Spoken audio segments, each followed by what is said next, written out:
Buenas noches, profesor, y a todos en general. Mi nombre es Diana Huehuacax. En el día de hoy voy a explicar acerca del curso de Economía sobre un tema de un fenómeno económico que elegí sobre el impacto económico después de la pandemia COVID-19.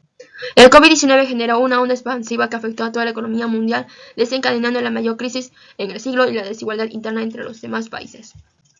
El Perú ha sido uno de los países más afectados con este virus, ya que según el reporte estadístico del Instituto Nacional de Salud y el Centro Nacional de Epidemiología, Prevención y Control de Enfermedades, hasta el 30 de enero de 2021 se han confirmado 474.199 casos de COVID-19 y 16.237 muertos a nivel nacional. Relación del impacto de la pandemia con la escuela económica keynesiana. El fenómeno económico de la pandemia COVID-19 del Perú se relaciona principalmente con la escuela keynesiana. La respuesta del gobierno peruano a la pandemia COVID-19 muestra claras raíces keynesianas, medidas de cierre y restricciones, paquetes de estímulo económico, política monetaria acomodaticia, lucha con el desempleo y la pobreza. Problemas estructurales con el impacto de la pandemia.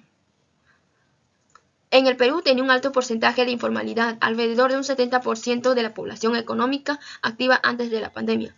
Mucha gente del Perú trabaja sin trabajo, sin contrato ni seguro, así que no recibieron ayuda del Estado. La pandemia reveló la pobreza y la fragilidad de las mejoras sociales alcanzadas a pesar del crecimiento económico anterior. La pobreza aumentó significativamente. El sistema de la salud y la educación no estaban preparados para una crisis tan grande. La crisis evidenció las debilidades estructurales en el sistema de salud, la educación y la infraestructura que limitaron las capacidades de la respuesta del Estado.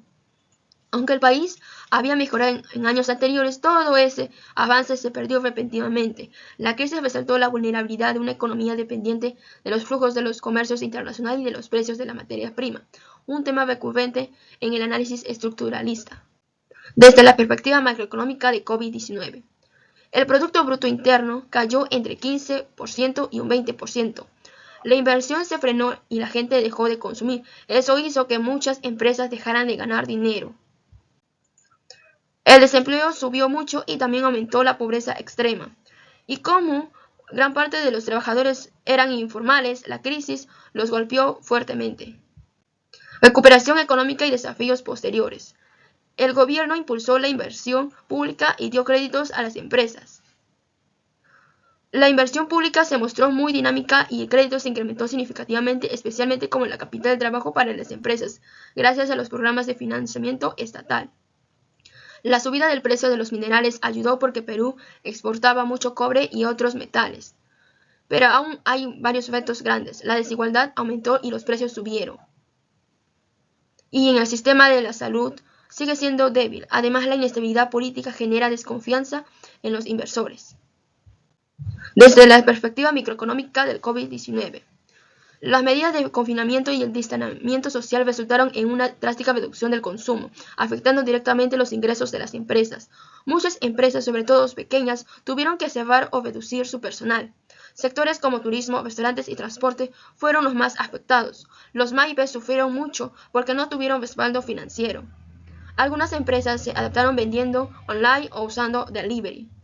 En cambio, supermercados, farmacias y empresas tecnológicas se mantuvieron o incluso crecieron más. En conclusión, podría decir que el COVID-19 no solo fue una crisis de salud, también fue una gran crisis económica.